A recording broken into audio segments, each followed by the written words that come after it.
Muy buenas tardes, qué gusto que nos acompaña en este espacio Asiento Extra por Extra Radio 92.3 FM. Qué alegría que está con nosotros en este martes soleado, bastante soleado y bastante caliente. Cuéntenos ustedes más bien dónde están, cómo han sentido el solcito en estos días, porque ha estado bastante fuerte, la verdad. Y recuerde siempre protegerse del sol y protegerse su piel principalmente para evitar algún tipo de situación, quemadura, dolores de cabeza, entre otros. Les saluda Ana Lucía Zamora, estaré con ustedes en estos próximos 40 minutos para que ustedes nos acompañen en Martes de Salud, que siempre tenemos un tema relacionado al bienestar de la salud, para que ustedes estén con nosotros en este espacio. 7003-1234. Ustedes nos pueden escribir a través de nuestro chat de WhatsApp en este número que les repito, 7003-1234, para que nos reporte su sintonía, para que nos indique cuáles temas relacionados con salud, con bienestar quiere usted que abordemos acá y que sentemos aquí a los especialistas en el asiento extra. Quiero contarles que hoy es 4 de marzo, hoy es el día de la obesidad. El día de la obesidad, y es el día de la lucha contra la obesidad. Hace poco, en horas de la mañana, el Ministerio de Salud indicó algunos datos que me resultan interesantes y que quiero contarles para que lo tengan en cuenta, para que hagamos también un poco de evaluación de cómo nosotros pues nos movemos, cómo nos alimentamos. El 34% de la población adulta tiene obesidad, el 34%, según lo que establece y lo que indican los datos del Ministerio de Salud. Por eso esta entidad hace un llamado a prevenir el sobrepeso y la obesidad en nuestro país. Estamos hablando solo de personas adultas, ya veremos con los niños, que es un dato también muy interesante que nosotros ya les habíamos traído a ustedes en Asiento Extra, que habíamos hablado de la obesidad de los niños, pero los adultos también están en un proceso, está aumentando este porcentaje. Recordemos también en enero se había determinado se había oficializado la declaratoria de la obesidad como enfermedad crónica de importancia de la salud pública. Y es algo que nosotros podemos prevenir para que lo tomemos muy, muy en consideración. Yo les cuento este dato antes de que entremos a nuestro tema del día de hoy, que pues el 34% de esta población tenemos algún grado de obesidad. Entonces, según el Ministerio de Salud, se implementará una norma nacional para la atención integral del sobrepeso y obesidad en todos los centros de salud públicos y privados de nuestro país para guiar al personal médico en la atención de pacientes. Se promueve un enfoque más integral que va a abordar la prevención, el diagnóstico, tratamiento médico, también farmacológico, nutricional, psicológico y otras intervenciones necesarias para que tiene que bajar ese porcentaje. Creo que es de la mano de todos que podemos hacer una diferencia de estos porcentajes que estamos viendo. Lo que pasa es que cada vez es más lo que se hace a nivel sedentario que lo que hacemos a nivel ejercicio. Entonces tomémoslo en cuenta, tengámoslo ahí presente. ¿Cómo nos cuidamos? Recordemos que parte también de estos porcentajes también vienen de la mano después y desencadenan otro tipo de enfermedades crónicas, que no solamente la obesidad, que también ya fue declarada, sino también diabetes, hipertensión, entre otras que debemos considerar. Recomendaciones, así muy brevemente, para hacer un resumen de lo que hemos hablado. Alimentación diaria debe ser variada, colorida, natural y fresca. Busquemos en la medida de lo posible los productos más frescos, los productos que no sean procesados, ultraprocesados, para poder mejorar nuestra alimentación. consuma diariamente frutas y vegetales. Yo sé que a veces es difícil, no nos gustan todas las frutas, no nos gustan todos los vegetales, pero busquemos la forma de podernos alimentar con frutas y vegetales. Consuma frijoles, garbanzos o lentejas todos los días, dice el Ministerio de Salud también. Elija productos de origen animal con moderación. Cuidado con las carnes, cuidado con el pollo, el cerdo, carne de res. Consuma productos lácteos de manera regular. Limite el consumo de productos de alto contenido de sal, azúcar y grasa, que era lo que hablábamos, la comida rápida, aquellos productos ultraprocesados, procesados, hay que tenerle mucho cuidado. Y dice, adopte prácticas saludables y sostenibles para mantener un estilo de vida activo. ¿Qué cuidado hay que tener también con ese punto? Me parece que también es muy importante, que es el de mantener por lo menos un poquito de ejercicio. Según lo que nos indican, sería aproximadamente 150 minutos por semana que usted podría sacar para poder realizar pues hacer actividad física. Son 150 minutos aproximadamente, una hora y bueno, no, son 2 horas y un poquito más bien, para que saquemos chance. Vamos hoy, levantémonos y hagamos ejercicios, subamos escaleras, no usemos el ascensor, empecemos por ahí, caminemos un poquito más. Y recuerde que al usted hacerlo por primera vez también es importante que lo haga de forma moderada y gradual. No haga un ejercicio que después le pueda traer una lesión, que le pueda traer después alguna complejidad en algún ligamento. Mejor vamos poco a poco haciendo ese ejercicio, si del todo no lo hacemos. Son 150 minutos aproximadamente, para que usted lo tome en cuenta y también pueda tener un estilo de vida saludable para que podamos también tener calidad de vida. Creo que eso también es muy importante. Bueno, después de hacer este breve resumen de un tema que ya habíamos traído y que quería retomarles con datos actualizados, como les contaba, de este porcentaje de personas que tienen obesidad y que ya lo habíamos hablado anteriormente, vamos a entrar ahora sí de lleno a ese tema que traemos el día de hoy, de parte de los martes de asiento extra. Vamos a hablar de algo que yo creo que es importante que todos lo sepamos, principalmente si usted tiene familia, principalmente si usted tiene hijos, o más bien quiere tener hijos o quiere tener un segundo hijo, y tiene que tomar en cuenta esto que le voy a contar. En el periodo entre el 2018 y el 2022 se experimentó en el país un descenso de un 30% en nacimientos con malformaciones congénitas. Esto es un dato muy interesante, porque a pesar de que hay una reducción, que eso hay que verlo, no quiere decir necesariamente que hay menos. ¿Por qué? Porque ahora hay menos nacimientos, hay menos mujeres embarazadas, ¿verdad? Entonces eso también hay que tomarlo en cuenta. Una cosa no quiere decir otra. Las malformaciones congénitas, para contarles, son alteraciones en la formación y funcionamiento de las partes del cuerpo de un bebé. Eso es lo que vamos a hablar el día de hoy.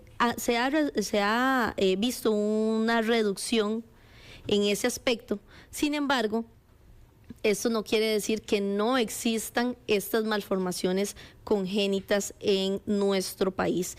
Y para eso, pues aquí se encuentra con nosotros nuestra invitada, la cual quiero darle la bienvenida, quiero saludarla, a la doctora Milena Vega, que se encuentra con nosotros. Ella es enfermera obstetra y también es docente, así que quiero saludarla. ¿Cómo está, doctora? Muy bien, usted, buenas tardes. Un gusto saludarle y gracias por estar acá con nosotros en este espacio, en la cabina de Extra Radio, acompañándonos ya al ser las 2:14. Doctora, estábamos hablando un poco de los datos que había arrojado el INEC también los había arrojado el Instituto de Métricas y Evaluaciones de Salud, así como la Universidad Especializada de Malformaciones Congénitas del Instituto Costarricense de Investigación y Enseñanza de Nutrición y Salud, más conocida como INCIENSA, y parte también de que la Universidad Hispanoamericana también ha promovido este estudio y esta información que me resulta sumamente importante. Y este tema lo trajimos porque el 3 de marzo es el Día Mundial de los Defectos Congénitos. Según la OMS, cada año en promedio se registran 8 millones de nacimientos con defectos congénitos en el mundo, que era lo que nosotros les indicábamos, alguna malformación que se da en este proceso del embarazo y nacimiento del bebé. Y también indica que es la segunda causa de muerte neonatal e infantil después de la prematuridad. Entonces eso es importante también, que se lo contamos acá en Asiento Extra. ¿Qué dicen los datos? ¿Qué dicen los datos sobre los defectos congénitos en los bebés? Dice que durante el periodo del 2008 hasta el 2026, ya me adelanté, voy muy adelante. Hasta el 2022 se contabilizan,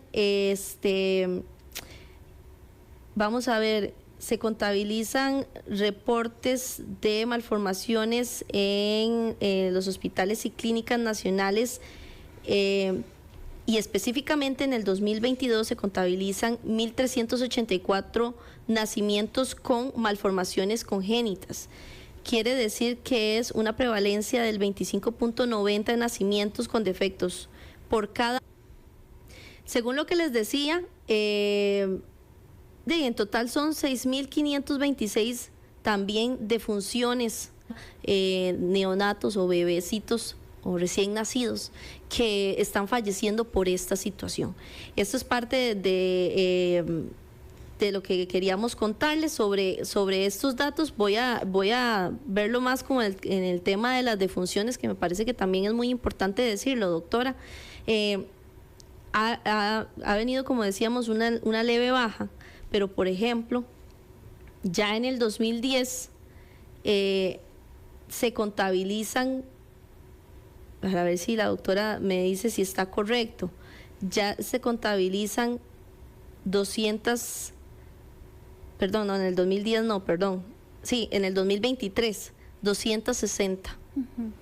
Es una cantidad, me parece que considerable, no es la cantidad que había ahí en el 2000, que eran 305, ha bajado, pero no es una baja tan grande, no quiere decir que estamos a cero. Todavía hay niños que están falleciendo por haber tenido algún tipo de malformación congénita, algún tipo de malformación en el proceso del embarazo. Entonces, doctora, yo lo primero que quiero hacerle la consulta, antes de entrar a la parte preventiva, es sobre estas malformaciones congénitas que han cobrado más vida. Están en este caso las que son relacionadas con el corazón. Doctora, entonces tal vez si usted saludarla primero y que usted nos cuente un poquito de estas malformaciones, ¿cuáles son esas que están relacionadas al corazón? Sí, bueno, con respecto a las malformaciones congénitas, yo creo que antes de hablar del tema es importante aclarar que muchas son prevenibles y otras no, ¿verdad? Entonces, cuando hablamos de las que no son prevenibles, son aquellas que tienen relación con la parte genética de los padres, ¿verdad? Que inclusive las estadísticas, ¿verdad? Cuando les dan la noticia a los papás, esto es el caso 1 entre 1 millón, ¿verdad? Ajá. Entonces, estas que, ¿verdad?, son de genética, pues no podemos hacer pues nada para pues prevenirlas, más que tratarlas al nacimiento del bebé.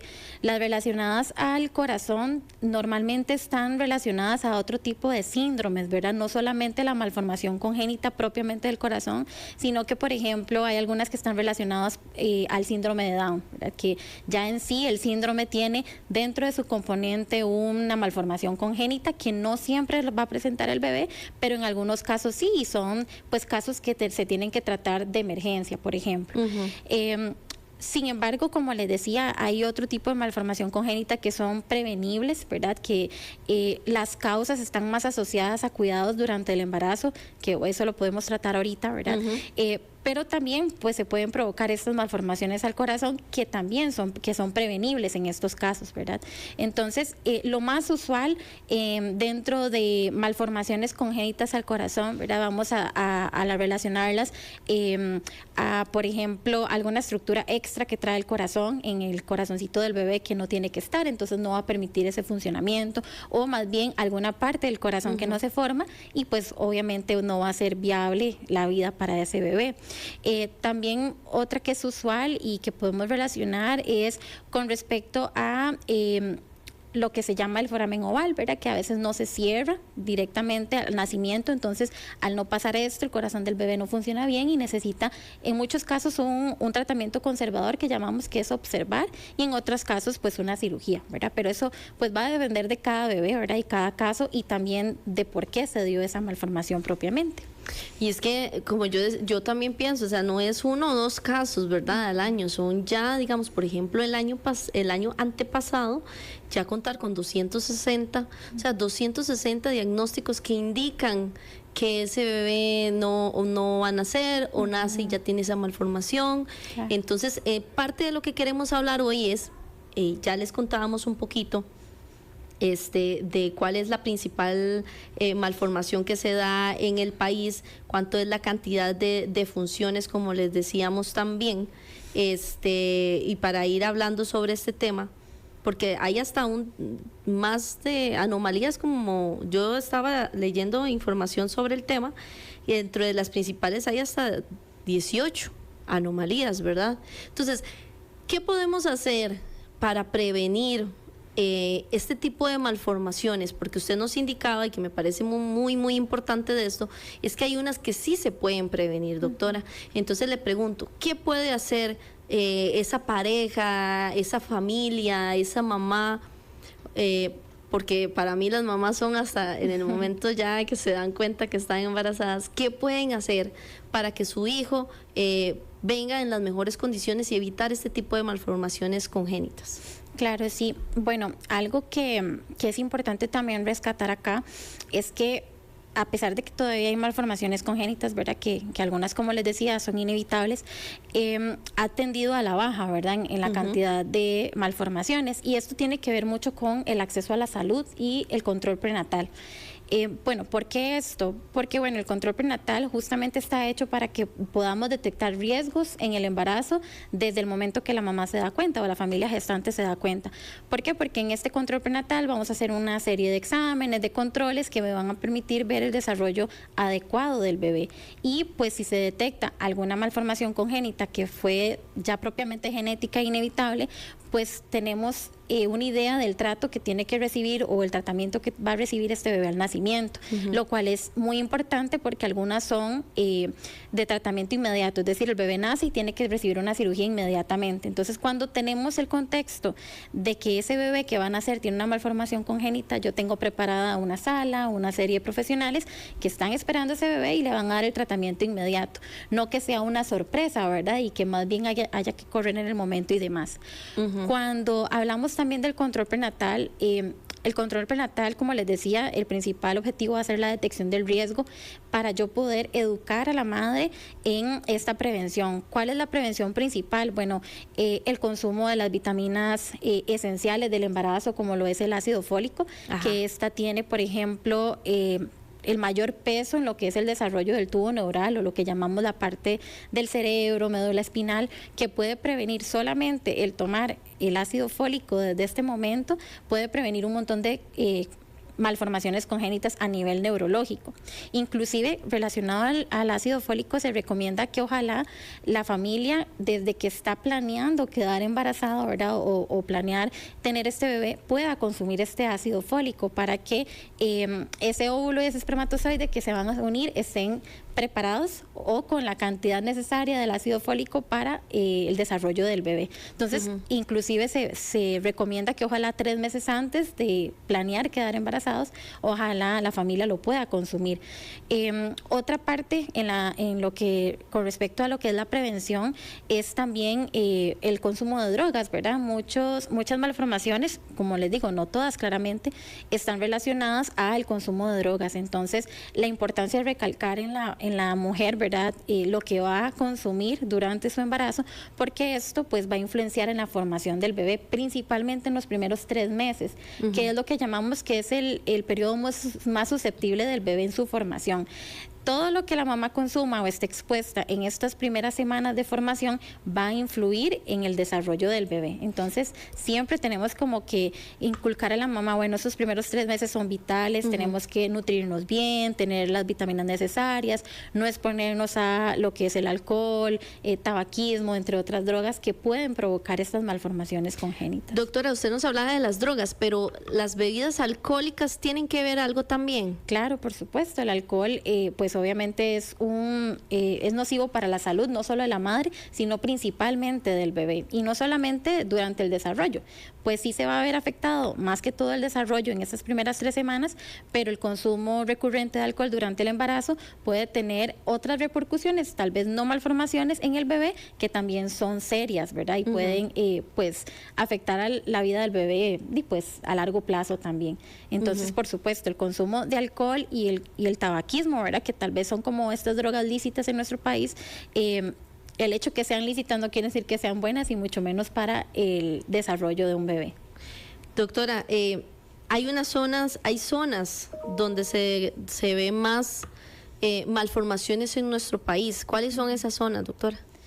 Bueno, normalmente vamos a encontrar este tipo de malformaciones en las áreas donde el acceso a la salud es reducido, ¿verdad? El acceso a los sistemas de salud, a los controles prenatales y demás. También por el hecho del estilo de vida que se vive en estos lugares, ¿verdad? Tal vez las mamás no están tan informadas de qué es lo que yo debería consumir o no, ¿verdad? Porque al estar lejos de los sistemas de salud, pues no podemos asumir que todas las madres tienen que saber que no tienen que hacer ciertas cosas durante el embarazo, y eso es un error al que se recurre mucho en los sistemas de salud. Asumimos que la mamá sabe todo, la mamá sabe qué tiene que hacer, qué no tiene que hacer, y bueno, que más en estos lugares de difícil acceso, ¿verdad? Por lo general, que es donde se presentan esta mayor cantidad de malformaciones. Bien. Parte de lo que indica también, eso también me parece muy interesante, estos son los lugares, según a nivel cantonal, que se han presentado más las defunciones. Está el cantón de Dota, de primero, después sigue Talamanca, sigue Orotina, y hay algunos otros cantones que todo lo contrario, ¿verdad? Que es Nanda, Yura en Guanacaste, y Turrubares también no reporta ninguna muerte, también para que ustedes los conozcan. Vamos a ver en este momento un pequeño video también de que nuestro compañero en controles nos va a ayudar a reproducirlo para que usted lo escuche, y también lo puede ver a través de www.extraradiocr.com sobre este tema del doctor Salvatierra, que es parte de este estudio que ha estado revisando en los últimos días de malformaciones congénitas. Nos cuenta algunos puntos importantes. Escuchemos. Cuando vemos que son grupos de personas tan jóvenes y hablamos sobre la carga de la enfermedad, cuánto ha costado esto al sistema de salud, vemos que no hay tanta pérdida de años vividos con discapacidad, sino que vemos de una cantidad de años de vida perdidos en general. O sea, si una persona fallece a 1 año y su esperanza de vida era de 80 años, sabemos que tuvimos una pérdida de 79 años, así que esos números son sumamente altos, y por eso es que se vuelven muy importantes con respecto a la mortalidad de todo el país. También cabe resaltar que la mayor parte de las personas que han muerto por defectos congénitos han muerto por causas relacionadas a problemas cardíacos. Bien, bueno, escuchábamos al doctor Roberto Salvatierra, que nos brindaba también información importante con respecto a este tema, y sigo yo insistiendo con el tema de la prevención con la doctora, que me gustaría también que sigamos abordando. ¿Qué también puede saber o qué información a nivel informativo, qué puede una madre o un futuro padre poder darse cuenta en ese momento que pueda ayudar a evitar ese tipo de malformaciones? Sí, yo creo que lo principal es esta exposición a, ¿verdad?, a todos estos elementos nocivos durante el embarazo, ¿verdad? Como les decía, pues desde el consumo de drogas hasta podemos hablar lugares donde se utilizan muchísimos pesticidas, por ejemplo, ¿verdad? Que es algo usual en las zonas alejadas donde hay cultivos, ¿verdad? La exposición, por ejemplo, de una embarazada a estas áreas no es la correcta. Bueno, como mucha gente puede saber, ¿verdad? La exposición a rayos X no se recomienda durante el embarazo, ¿verdad? Porque todo esto pueden provocar este tipo de malformaciones de una u otra forma. Entonces, básicamente, ¿qué podría saber o qué necesita saber un padre para tratar de prevenir estas malformaciones, pues como dice la palabra, prevenibles? Mantener una buena nutrición, ¿verdad?, de las vitaminas esenciales durante el embarazo y ojalá desde antes. Por eso es lo importante de la planificación familiar, ¿verdad?, que la familia esté preparada para un embarazo, que ojalá sea planificado para que puedan desde tiempos anteriores pues poder alimentarse y nutrirse adecuadamente, ¿verdad?, porque el proceso de embarazo se dice que uno se prepara desde antes, no en el embarazo como tal, ¿verdad?, porque todo lo que hizo los padres en su tiempo anterior al embarazo pues va a influir al desarrollo del bebé también. Es importante que ojalá puedan buscar pues ayuda profesional en el sentido, ¿verdad?, que puedan asistir a sus controles prenatales, que si tienen la posibilidad de asistir a un ginecólogo con una especialidad en perinatología, ojalá lo puedan hacer, porque podemos detectar malformaciones que son tratables desde el embarazo inclusive y que pues las secuelas a nivel de nacimiento van a ser menores, por ejemplo. Y pues claramente, ¿verdad?, todo el autocuidado de la madre en lo que vaya a consumir, desde la exposición a drogas o a cualquier otro tipo de, inclusive medicamentos, y eso es un tema muy importante, ¿verdad?, porque tal vez no todas las embarazadas saben que a partir de que inician su embarazo ya el consumo de medicamentos no puede ser como el que estamos habitualmente acostumbrados a la automedicación, que eso es algo muy común en nuestro país.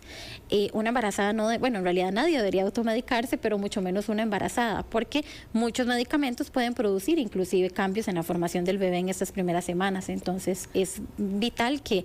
Dato importante, entonces. Ajá, dato claro. importante. Cuidado con los medicamentos y cuidado también en aquellas zonas donde se utilizan insecticidas, plaguicidas, y zonas de cultivo principalmente también. Tómelo usted también muy en cuenta. Doctora, yo quiero hacerle una pregunta que aquí viene lo que son los mitos y realidades, ¿verdad? Y para que vayamos aclarando. Hay varias, hablábamos de 18 anomalías, las primeras estaban relacionadas con el corazón, les cuento también que hay algunas que no están clasificadas, que se les llama congénitas múltiples, y también está el síndrome de Edwards, y también dentro de las cuartas está el síndrome de Down. Para aclararle a la población, puede ser una de estas malformaciones algo hereditario en algún momento, esto es real, esto es mentira, es falso, es verdadero, tal vez usted nos cuenta. Sí, algunas de ellas son, vamos a ver, lo que llamamos hereditarias, que esto es que si yo, por ejemplo, mi primer bebé tuvo alguno de estos síndromes, existe una alta posibilidad de que si es el mismo papá y la misma mamá, pueda presentarse en el siguiente hijo, ¿verdad? Entonces, pues esto hay que tener como este cuidado, ¿verdad?, con los papás y también tomar la decisión, bueno, quiero tener otro hijo y arriesgarme, digamos, a que haya una malformación o no. Hay otras que en realidad no se le llaman como hereditarias como tal, sino que es simplemente, vamos a ver, que como el código genético del papá no es compatible con el de la mamá, ¿verdad? Entonces a la hora de unirse, pues van a tener este tipo de malformaciones. Entonces, como les digo, hay algunas que se pueden heredar realmente y hay otras que son lo que llamamos tipo genéticas, ¿verdad? Que es propiamente la genética de los padres, que es incompatible a la hora de unirse. Entonces esto va a depender. Por ejemplo, en el caso del síndrome de Down, no solamente está relacionado como a esta parte, ¿verdad?, genética, en donde hay como una anomalía en el cromosoma, sino que también se ha visto que un factor de riesgo muy importante al síndrome de Down es la edad avanzada de la madre. Se han visto muchos estudios en donde entre más avanzada sea la edad de la madre, más riesgo vamos a tener a poder tener un bebé con síndrome de Down, ¿verdad? Por el código genético que cambia, de los óvulos y demás. Entonces, también existen factores de riesgo que nos pueden indicar que no es en sí como algo hereditario o genético, pero sí tiene que ver con la condición de la madre también, ¿verdad? De cómo está preparado ese óvulo, ¿verdad? Ya cuando va pasando la edad, los óvulos van cambiando, la cantidad es diferente, entonces esto también puede influir en que se desarrolle un síndrome o no. Ese era el otro punto que yo quería tocar, las malformaciones, mito o realidad, tienen que ver con la edad de la madre a la hora del embarazo. No todos, pero algunos sí. La edad avanzada de la madre, por lo general, es un factor de riesgo. ¿De cuántos años estamos hablando? Sí, bueno, actualmente el embarazo de riesgo que llamamos, antes se manejaba que era después, vamos a ver, el embarazo normal más bien, iba de los 15 a los 35 años, debido a los cambios en las condiciones de la población. Ya las mujeres no tenemos bebés tan jóvenes. Gracias a Dios no tenemos a los 15 principalmente, ¿verdad? Ya se ha postergado un poco más la maternidad, entonces ya esta edad de riesgo no se considera a los 35, sino a los 37, porque se ha visto que la salud de las mujeres pues es buena todavía aún teniendo 35, 36 años, debido a el autocuidado que tienen las mujeres, ¿verdad? El hecho de hacer ejercicio, hábitos de vida saludable y demás. Entonces se dice que a partir de los 37 años ya podríamos entrar en esta edad de riesgo, ¿verdad? Y conforme más avanzada esté la edad, mayor riesgo a presentar alguna malformación congénita en el bebé, ¿verdad? No es lo mismo un embarazo de una mujer de 35 años a una mujer de 40, 42, que todavía muchas son fértiles. Pues su cantidad de óvulos está disminuida, pero no son la misma calidad de óvulos que llamamos. Entonces puede relacionarse a la edad.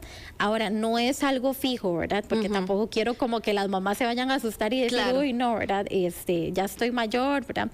Esto va a depender mucho de cada caso, ¿verdad? Porque puede ser una mujer de 40 años que ha tenido hábitos de vida saludable toda su vida, su cuerpo está preparado y listo y con todas las condiciones para recibir un embarazo normal. Entonces, mucha atención, no necesariamente tiene la relación como tal, pero sí hay que cuidarse bastante con los otros puntos que nos da la doctora, de una buena alimentación, evitar drogas y bebidas alcohólicas, muy importante también, y hasta incluso revisar ese antecedente genético con su pareja. Doctora, hablando de este tema respecto al cuidado y la información que debe conocer cada una de las personas con respecto a las malformaciones, me parece que un punto muy importante que también quería hablar de parte del tema de enfermería es los cursos que ustedes están llevando en la red de enfermería de la Universidad Hispanoamericana. Tienen 3 cursos. Tal vez si usted nos ayuda y nos comenta para aquellas mujeres que nos están escuchando, algunas o familiares que tienen una persona embarazada en este momento en su casita o en su familia, ¿cuáles son los cursos que ustedes ofrecen para estas fechas? Sí, bueno, nosotros desde la red de enfermería de la Universidad Hispanoamericana trabajamos, bueno, es un programa abierto al público, completamente gratuito, en donde se ofrece a la comunidad diferentes cursos y servicios también para que las familias pues puedan llegar e informarse. Actualmente contamos con 2 cursos, que es el curso de preparación para el parto, que bueno, es similar al que creo que la mayoría de personas conoce, ¿verdad? Pero acá tratamos que sea un curso personalizado, dirigido no solo a la madre, sino a la familia gestante, ¿verdad? Ya sea papá, acompañante, abuelita, ¿verdad? Quien vaya a hacer el apoyo de esa embarazada durante el proceso. Y en estos cursos se abordan diferentes temas, desde alimentación en el embarazo, cómo es el parto, cómo es la labor de parto. Que eso me parece muy importante, que principalmente las primerizas, creo que tiene un punto muy importante conocer qué debe saber usted si es la primera vez que va a entrar en labor de parto, doctora. Claro, por supuesto. Principalmente va dirigido a estas mamás primerizas. Sin embargo, siempre les decimos, si es su segundo y su tercero y usted le quedaron dudas, puede llegar, no pasa nada. Puede ser, es que yo no he pasado por ahí. Es eso. Sí, no, y que todos los embarazos son distintos también, ¿verdad? Claro. Entonces, ¿Cuándo es ese, doctora? El próximo curso de parto es el próximo 13 de marzo. Es jueves 13 de marzo. Nosotros lo desarrollamos de 9 de la mañana a 3, 4 de la tarde. Tratamos que sea una sesión completa. Para que las pues usuarios puedan tener como todo el tiempo, ¿verdad? Ahí pues no solamente es un curso de escuchar, sino que también es interactivo. Tratamos de que ellas puedan aprender con muñecos, con bolas, con, ¿verdad?, todo el material que ellas ojalá sea lo más vivencial posible para que se puedan preparar. Este curso el 13 de marzo inicialmente se iba a trabajar solamente el curso de lactancia, sin embargo debido a la demanda se quiso ampliar a que sea curso de parto y lactancia para esta fecha. También tenemos otro que es solo de parto, sin embargo siempre tocamos un poco el tema de la lactancia, que ese sería para el mes siguiente también. Para abril. Para abril, exactamente. Pero estos son como los dos cursos principales que nosotros manejamos. Estos cursos son presenciales en la universidad, en la sede de Aranjuez, porque tratamos que primero los papás saquen el espacio de poder ir y pues educarse, poner atención y demás, y también que es muy bonito donde ellos forman comunidad con otras embarazadas, comparten sus experiencias, comparten sus temores y demás desde este proceso de embarazo, ¿verdad? Doctora, ¿ustedes cada cuánto hacen este tipo de cursos de preparación? Normalmente los hacemos cada mes. Tenemos al menos uno de parto y uno de lactancia mensualmente. Normalmente trabajamos el de parto y 15 días después trabajamos el de lactancia y así todos los meses para que pues la mayoría de la población pueda acceder a estos. Más que todo son porque son gratuitos y realmente son muy valiosos para la población gestante. ¿Y a qué contacto podrían las personas preguntar más sobre, digamos, no puedo el 13 de marzo, pero me gustaría, si todavía tengo chance de llevarlo, ¿a qué contacto podrían hablar con ustedes para conocerles las siguientes fechas? Claro, bueno, normalmente los cursos se publican en las redes sociales de la Universidad Hispanoamericana, y normalmente estamos postulando las fechas. Sin embargo, si tienen alguna duda con respecto a estos cursos, pueden escribir a una dirección de correo electrónico que es redenfermería@uh.ac.cr. Ahí tenemos una compañera encargada que ella es quien se encarga de contactar a las pacientes, ¿verdad?, o a las usuarias que están interesadas para que puedan participar en estos cursos. Y también se les brinda el servicio de asesorías de lactancia materna gratuitas, ¿verdad? Que eso es muy importante. También ofrecemos el servicio de control prenatal, ¿verdad?, que si ellas quisieran ¿De forma gratuita, doctor? Todo de forma gratuita, exactamente. Muchísimas gracias, más bien por estar en este espacio, por venir a contarnos un poco de qué consiste estas malformaciones y principalmente cómo podemos prevenirlas para tenerlas muy, muy en cuenta. Doctora, muchísimas gracias por acompañarnos. Con todo gusto, gracias a ustedes más bien por la invitación. Muchas gracias, y muchas gracias también a usted por estar en este espacio de Asiento Extra, hablando de temas de salud desde la promoción y también la prevención. Le invito para que se quede con nosotros, ya viene un espacio de política que tenemos nuevo acá en Asiento Extra, y yo los espero la próxima semana a las 2:05 de la tarde en Asiento Extra, en estos martes que hablamos de temas de salud. Recuerde la repetición acá en Extra Radio a las 8 de la noche y también en Extra TV a las 10:30. Que tenga una linda tarde.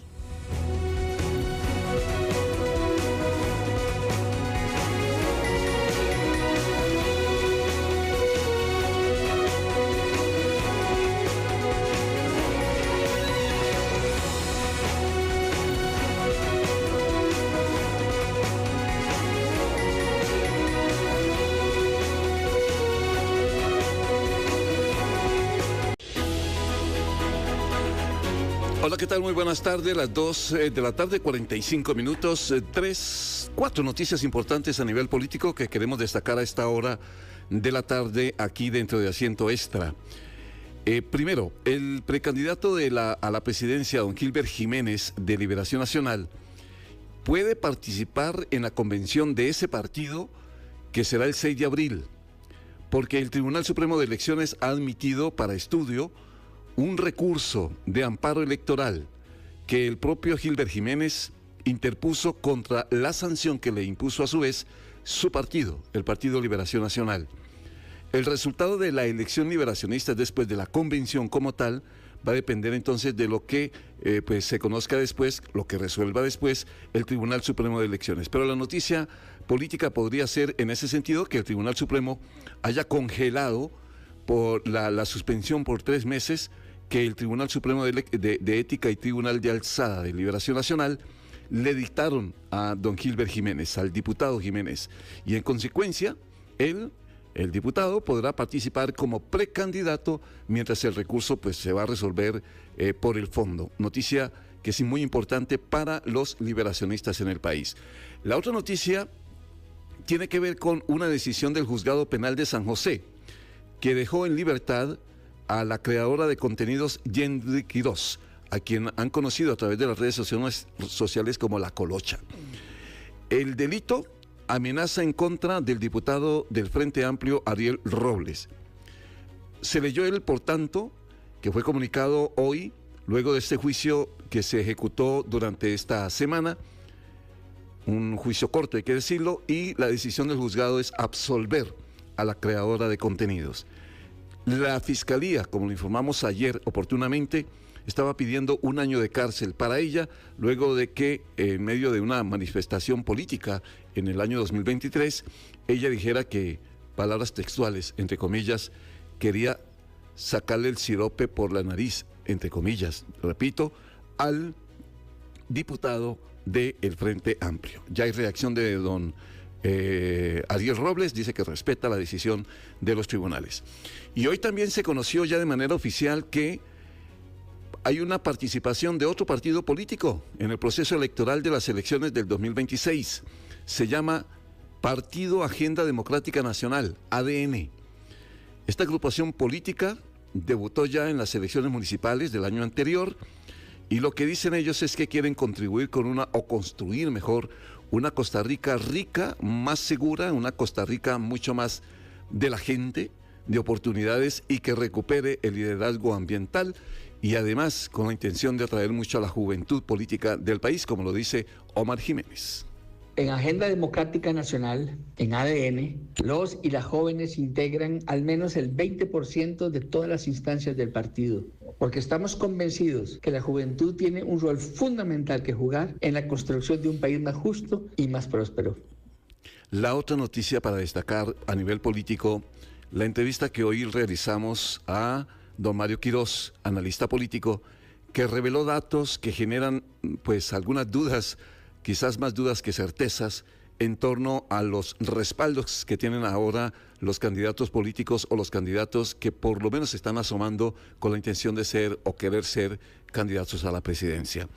La encuesta se aplicó en 800 personas mayores de 18 años, incluyó un 60% de entrevistas aquí en el área metropolitana y un 40% en zonas rurales. Resultados.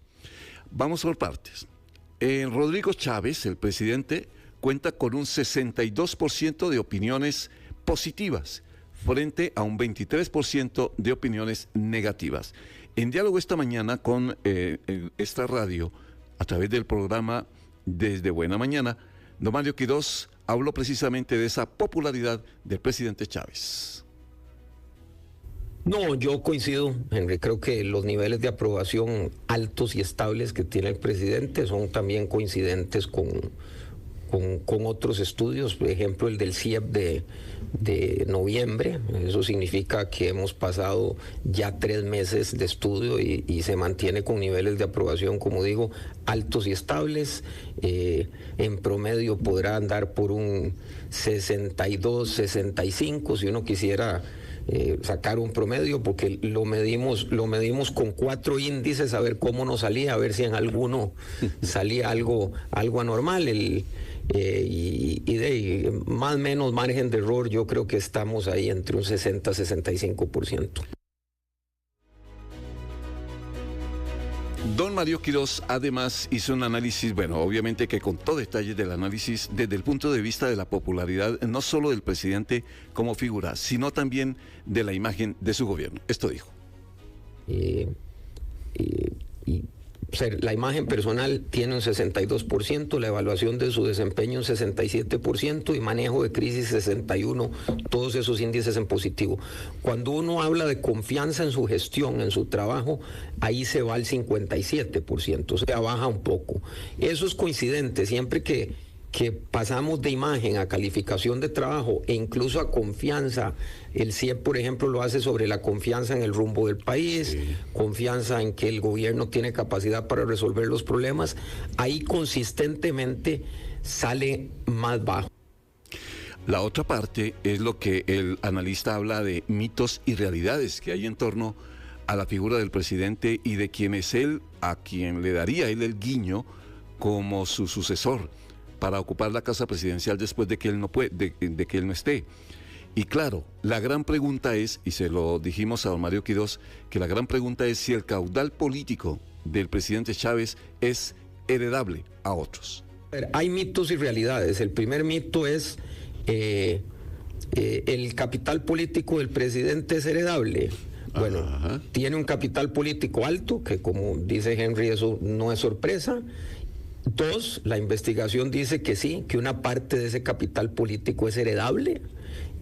Y también tratamos de ver si había mitos o realidades, además de ese mito y realidad de la herencia, de si, por ejemplo, a la gente le gusta la forma en que el presidente habla, que es otro mito que había, y queríamos ver si tenía más de mito o más de realidad. Entonces, sí, es un clima, tratamos de medir el clima electoral, porque la hipótesis de investigación personal que yo tengo es que este proceso, y no sé si ustedes van a coincidir conmigo, se está planteando prácticamente como una reelección presidencial en que el presidente no va a estar en la papeleta. Esa frase de don Mario Quirós es muy llamativa. La participación de un presidente sin que aparezca en la papeleta, que llama la atención muchas cosas. El estudio es muy importante en todo sentido, pero hay partes que llaman la atención, por ejemplo, el hecho de que el 67% de la gente evalúa positivamente, califica positivamente el trabajo del presidente Chávez, pero el 58% dice que la situación del país ha empeorado. En cuanto al manejo de las crisis nacionales, el 61% lo aprueba, pero cuando se consulta específicamente en temas, como él decía, por ejemplo, en corrupción, 65% dice que ha empeorado. Ahora, en el mismo estudio, dice, o le preguntan a la gente qué figuras tienen un análisis político positivo, es decir, que califiquen positivamente a esa persona. Aparece doña Laura Fernández encabezando la lista, pero aparecen 3 mujeres en los primeros lugares. ¿Qué análisis se hace de eso? Sí, yo considero que esto nos apunta a que, primero, hay un dato que me parece importante, que las 2 primeras, Enrique, y es un muy buen señalamiento lo que usted hace, las 2 primeras son las 2 exministras de la presidencia, ¿verdad? Y eso de alguna manera hace que la visibilidad y cercanía con el gobierno las ponga en una buena posición, ¿verdad? Y la otra que coincido, me llamó a mí la atención doña Claudia Dobles, es el último gobierno, y ella, hay que decirlo, ella salió, a pesar de la calificación que tuviera don Carlos, ella siempre salía bien calificada. Entonces yo creo que ellas parten de distintos ángulos, pero con, al menos en la valoración personal, parten de un muy buen lugar. Esto tiene que ver con un año del proceso electoral como tal, es decir, cómo calienta la temperatura del proceso como tal, de la política del país en un año que es muy, muy electoral. Mario Quirós, analista hoy en Desde Buena Mañana aquí en nuestra radio. Esas son las informaciones más importantes en la política esta tarde, aquí a través de Asiento Extra en esta radio. 2:56.